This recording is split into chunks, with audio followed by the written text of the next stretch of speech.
Hi, welcome to Shark Tank India's unofficial website YouTube channel. I'm Aditi Tibrewal, a final year entrepreneurship student at Ashoka University. The motive behind this website is to support entrepreneurs in India, and as a part of it, you can refer to the entire database of participants from season 1 on the website, that is sharktankindia.com. Now, today we have with us Saurabh Mangrulkar, who is the co-founder of EventBeep and also one of the star participants of Shark Tank Season 1. So, without any further ado, Saurabh, we welcome you. First of all, many congratulations on making it to Shark Tank India and doing so well. For anybody who might not know about EventBeep, could you tell us briefly what it does? Sure. It's a new age students community. Basically, what we're trying to do is a community which a tier 1 college has, all the alumni support ecosystem that a tier 1 college generally has. We're bringing it for other tier 2, tier 3 colleges. It's a rich ecosystem wherein students can find mentors, internships, job opportunities, even if it's about events, fests. So yeah, that's like an ecosystem for college students. That's really interesting. So could you build on how you started? Because as an entrepreneur, it's very difficult to get started on an idea. So how did you know that this idea has potential? So if you could build on your initial days. I think I started pretty early on when I was 14, 15 as such. And I had seen the whole practical world at a very early age when I started an NGO. We worked on different college startups in my school itself. We catered to different events. And once I got into college, I was like, this is just waste of time and a donkey work. Filling up assignment just by copy pasting without any sort of talent or skill sets that are being built upon. Only one skill was being developed was Ratta Marna.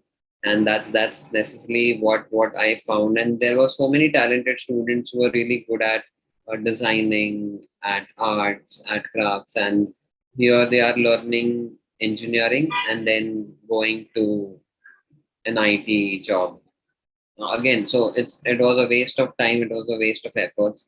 So that's when typically I thought of let's build something which will get students out of the college. So we built our first app, which was a ticketing platform. It's like a college fest ticketing platform. And with the fact that go out of your classroom and attend events, at least you learn something practical.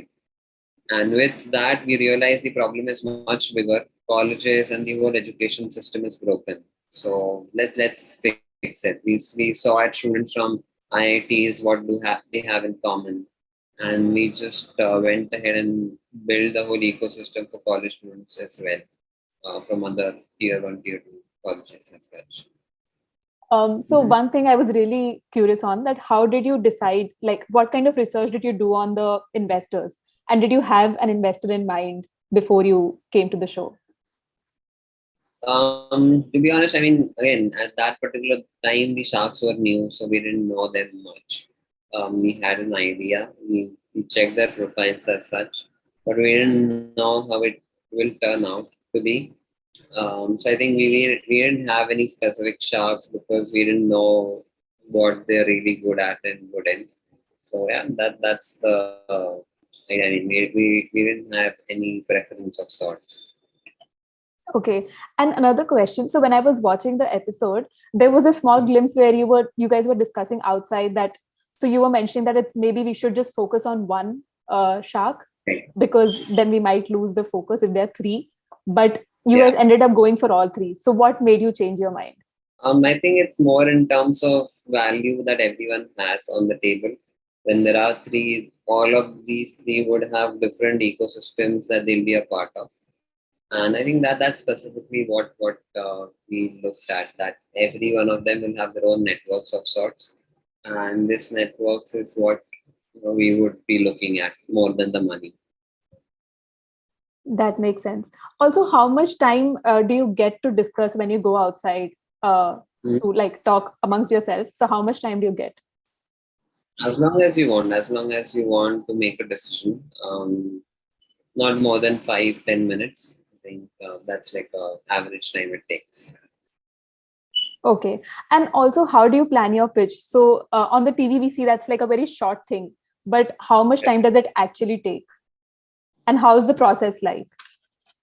So the pitch generally takes about 1.5 hour. Ours took about 1 hour 45 minutes. So there were endless conversations, questions, demonstration of the platform, of the app, what's sort of happening, how is it happening. So yeah, there were a lot of them, and yeah, that's how long it takes. It takes about 1 hour 45 minutes. The first pitch is about 3 minutes long, which is the our introduction. So that's quick. The rest of it takes a really long time for them to understand. Okay. Also, how did you plan your pitch? Because it was really creative and there was like this proper skit involved and stuff like that. So, Right. what was in your mind when you planned it, and how did you go about that? So I have been watching Shark Tank since about 10 years before this, before Shark Tank India came in, when I was in my school itself, Shark Tank, the US version. So I knew, on screen, on TV, what is required. I knew that it's not just about business, it's about the whole audience relating to what we are doing. So you wanted to keep it as simple as possible and as funny elements to be involved as such. So it's really different from an investor's pitch, typical investor's pitch, because it's again television and on screen. There has to be some dramatized version of it.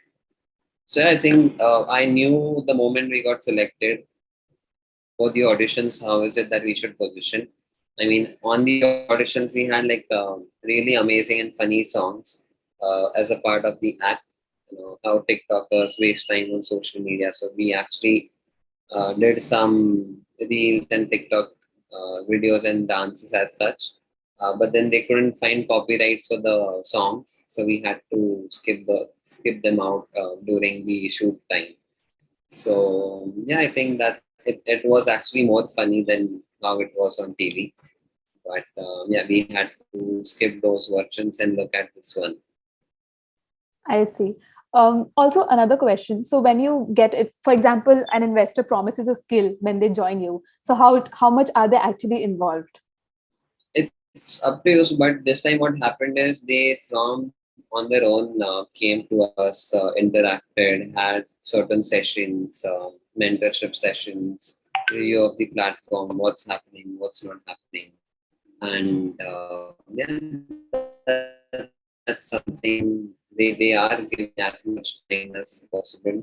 It's actually dependent on us. If we are asking for help, they are always ready to get on a call, chat, or help us out in every way possible.